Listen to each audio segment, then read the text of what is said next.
Hello， 各位好，我是 Revision Lab 修正所的阿修。我們一講到儒家思想，你腦中第一個浮現的是不是那種專注在現實世界、講倫理、講秩序的樣子？那對於死後的世界呢？多半的印象，要麼就是孔子說的“未知生，焉知死，避而不談”，要麼就是覺得反正人死就如燈滅，什麼都沒了。但今天我們要來挖一段可以說是被藏起來的思想史。你會很驚訝地發現，在儒家內部，對於生死、靈魂，甚至是來世，其實打了一場長達幾百年的激烈辯論。所以，這就帶出了一個很關鍵的問題：儒家對於死後的世界，真的就這麼沉默嗎？我們普遍聽到的那個官方說法，真的是儒家思想的全部樣貌嗎？接下來的內容，我們就是要來挑戰這個根深蒂固的印象，帶你去看一個遠比我們想象中還要複雜、還要精彩的思想世界。好，那為了把這一段隱藏的歷史說清楚，我們今天的路線圖會是這樣。首先，我們會先來看看那個所謂的標準答案到底是什麼。接着，時間快轉到17世紀，看看當時發生了什麼思想上的大衝擊，引爆了一場巨大的內部辯論。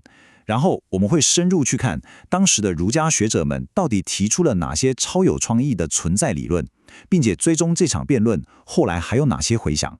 最後，我們來總結一下，為什麼了解這段歷史對我們來說很重要。好的，那我們就從基礎開始。第一部分，我們先來拆解一下這個所謂的標準答案，也就是後來成為官方正統，影響了後面好幾百年的宋代理學觀點。這套理論的核心呢，是由宋代的大儒朱熹所建立的，有一個專有名詞叫做氣化生死觀。聽起來很玄，但它的概念其實非常直接。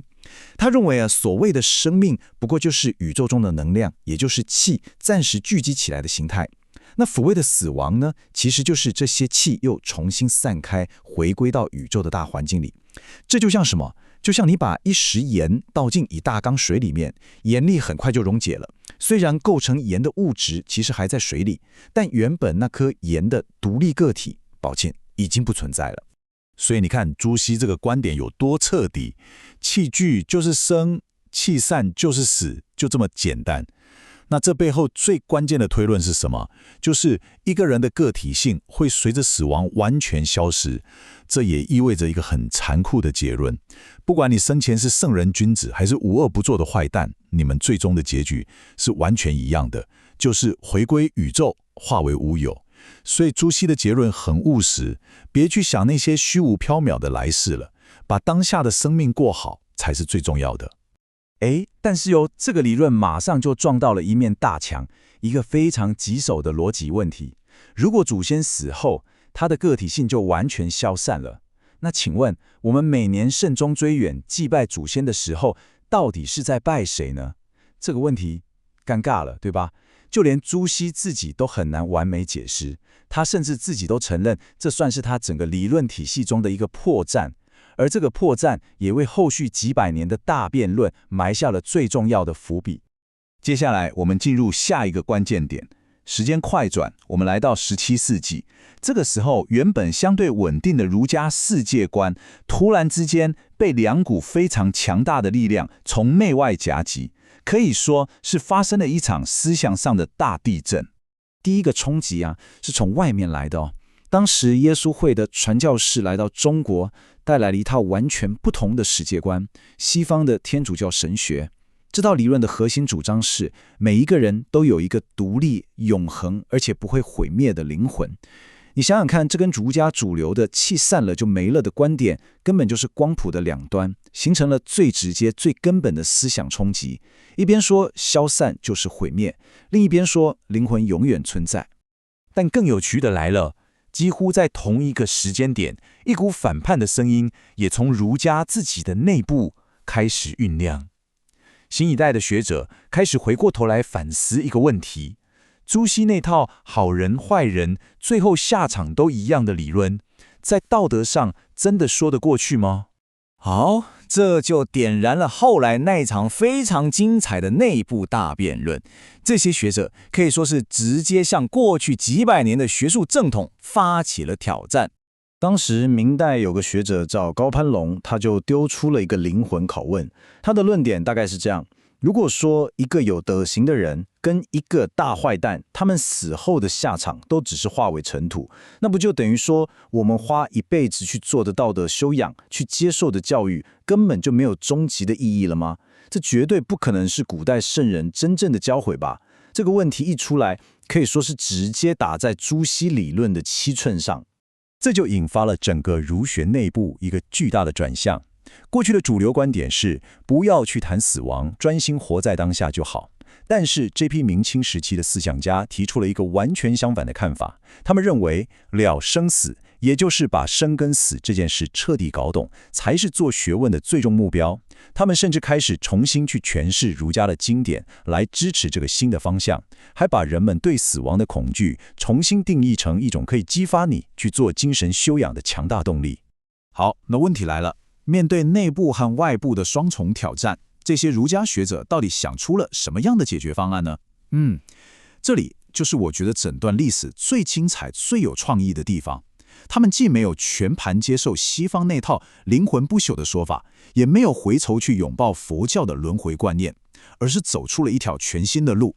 他們發展出來的新理論，我們可以把它拆成3個步驟來看。第一步，當然還是儒家最根本的，就是一輩子的道德修養跟倫理實踐。第二步，他們認為這樣的修養可以凝聚出一種更純粹的精神本質，讓它在人死後還能夠持續存在。但最關鍵的是第3步，這種精神本質最終會用一種正面的方式去影響後代，為整個宇宙的未來做出貢獻。這其中有個最精妙的理論，是由學者王夫之等人提出來的，叫做宇宙貢獻論。他認為，一個有道德修養的生命，死後並不是就沒了，而是會為這個宇宙貢獻出所謂的氫氣，也就是純淨的能量。這些能量能夠改善未來生命的初始條件。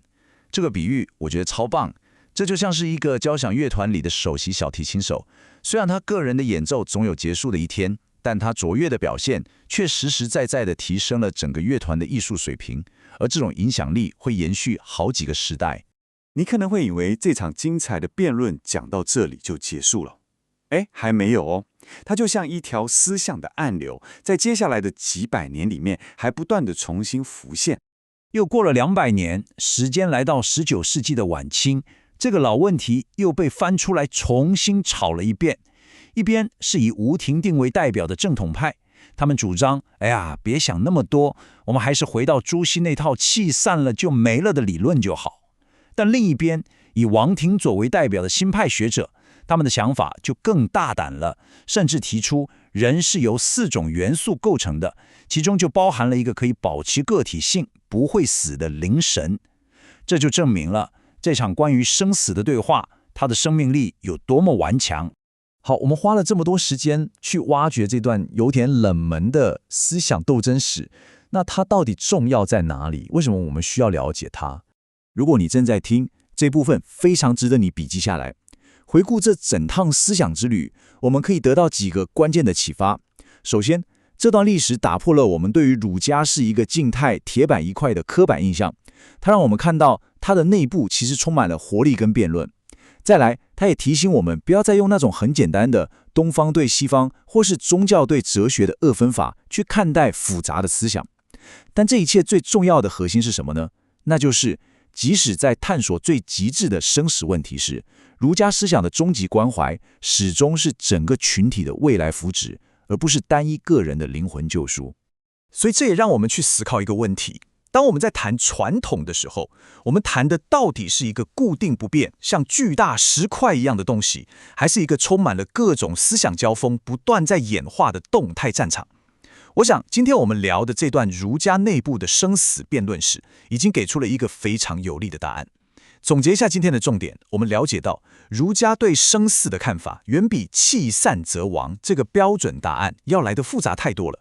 從宋代朱熹的宇宙消散論，到後來明清儒者發展出的宇宙貢獻論，我們看到了一套既不是追求個人不朽，也不是走向虛無幻滅的非常精妙的思想。這段歷史不僅展現了儒家思想的彈性跟創造力，更凸顯了它始終將個體的道德修養與整個群體的未來福祉緊緊綁在一起的核心價值。今天的內容就到這邊。如果你覺得這集有幫助，記得馬上點讚、訂閱加開啟小鈴鐺。我們正在衝訂閱，需要你的支持。我是阿修，我們下次見，拜拜。